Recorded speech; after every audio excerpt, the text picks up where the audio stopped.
Atensyon mga SSS members and pensioners, tatlong importanteng bagay mangyayari o magaganap bago matapos itong buwan ng Abril. Dapat alam ninyo ito, pag-uusapan natin sa video na ito.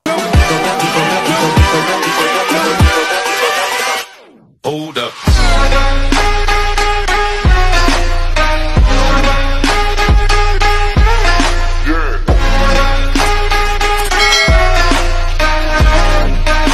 Hello mga ka-vlogs, welcome dito sa aking YouTube channel. Magandang araw po sa lahat ng mga manonood.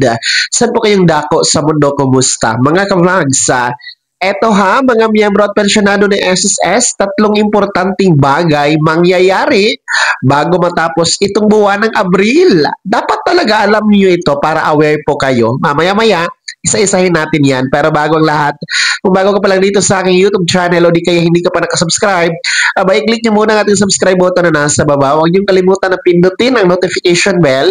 Ilagay nyo po sa all para naman updated ka sa lahat ng mga videos na aking i-upload. So, ito na nga po, mga miyembro at pensyonado ng SSS, meron po tayong tatlong importanteng bagay na mangyayari o magaganap bago po matapos itong buwan ng Abril. So, today is April 12, 2025. Nangangalahati na tayo sa buwan ng Abril. So, dapat alam nyo ito para hindi po kayo maiwan, Hindi po kayo magkaroon ng confusion, pagdating po ng katapusan nitong buwan ng Abril. So, una po na importanteng bagay na magaganap ay good news ito para sa mga first batch na mga pensionado natin sa SSS.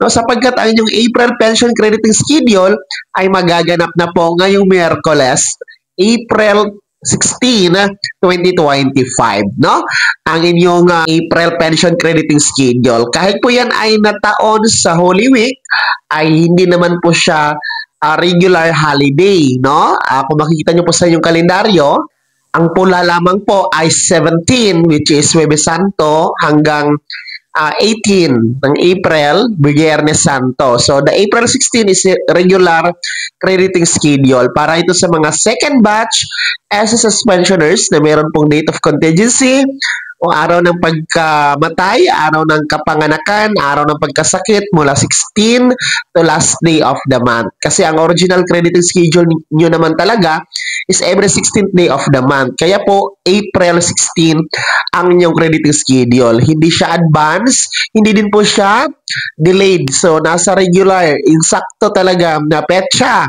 ang schedule nyo for April pension crediting mga second batch. Santabayanan nyo po yan sa inyong ATM card sa araw na yan, ang inyong pension for April. Kahit pa paano, may magagamit kayo sa weekend, lalong-lalo pa dahil long weekend ang next week, mga ka-vlogs, dahil nga po sa Holy Week special vacation po yan ng bawat pamilyang Pilipino. So, kahit pa paano, may magagamit po kayo. Pangalawang importanteng bagay na mangyayari po bago matapos itong buwan ng Abril ay magkakaroon tayo ng long weekend. Yun nga po yung sinasabi ko sapagkat sunod-sunod po ang regular national holiday. Yan po ang petsang April 17, 18, 19, and 20. Kasi ang April 17 and 18, yan po talaga yung no office, no work, wala talagang trabaho niyan.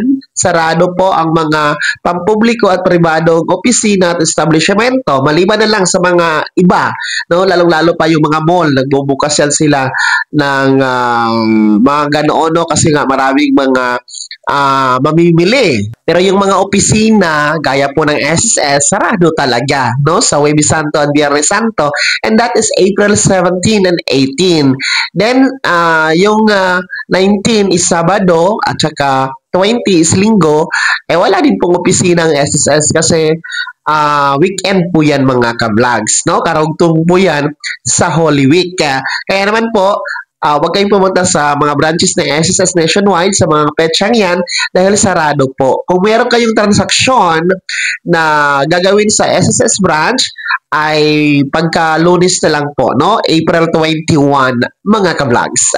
Pangatlong importanteng bagay na magaganap o mangyayari bago matapos itong April 2025 ay ang atin pong tinatawag na Annual Confirmation of Pensioners or SSS ACOP. Para po ito sa mga pensyonadong meron pong birth month nitong buwan ng Abril. Kung kayo ay 80 anyos pataas, no, 80 years old pataas, dito ka man sa Pilipinas o nasa abroad, whether you are a retirement pensioners, total disability pensioners, or survivor pensioners, no, naku po, kayo ang nire-required ng SSS Circular 2023-013 na kung saan every birth month ay kailangan ninyo mag-comply ng inyong Annual Confirmation of Pensioners or SSS ACOP. Gaya nito, buwan tayo ng Abril. Kung itong buwan na ito, buwan ng Abril ay birth month ninyo, whatever kung anong petsa, from April 1 to April 30, abay kailangan niyo mag-comply ng ACOP, ha?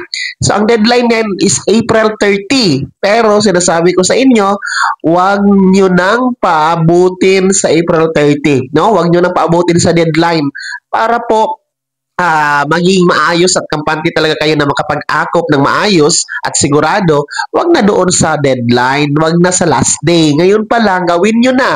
Bumisita kayo sa pinakamalapit na SSS branch na nasa inyong lugar, no? To comply your akop. O di kaya naman, yung mga nasa abroad o malayo sa branches ni SSS, pwede mag-comply through video conference. Mag-email kayo kay SSS, ha, para mag-request ng inyong video conference schedule. And pwede po sa mga selected banks na nasa screen ninyo, kung kliyente kayo ng mga bangkong yan, pwede kayo dyan mag-comply ng ACOP. So, mahalaga ang pag-comply ng ACOP dahil pinuputol ni SSS ang inyong pensyon kapag hindi talaga kayo nag-comply ng ACOP during your birth month. Binabalik naman po ni SSS ang inyong naputol na pensyon, yung mga buwan na hindi nyo natanggap, pero kailangan nyo pa rin po magpa-ACOP. So, talagang importante ang magpapa-ACOP every birth month ninyo mga kablangs, no? So, para tuloy-tuloy ang pagtanggap ng buwan ng pensyon, please comply your ACOP, ha, mga April birthday celebrant. So, ayun po, ha, ang tatlong importanteng bagay na mahalaga na mangyayari o magaganap bago matapos itong buwan ng Abril. Una po ay ang pension crediting ng ating mga second batch will be on April 16. Next week po yan. Araw ng Miyerkules. Pangalawa ay ang ating long weekend holiday special from April 17 to 20. Wala pong SSS branches nationwide yan. And pangatlo po ay ang ating ACOP compliance para sa mga April birth month celebrator, no? Please comply your ACOP mga kablags.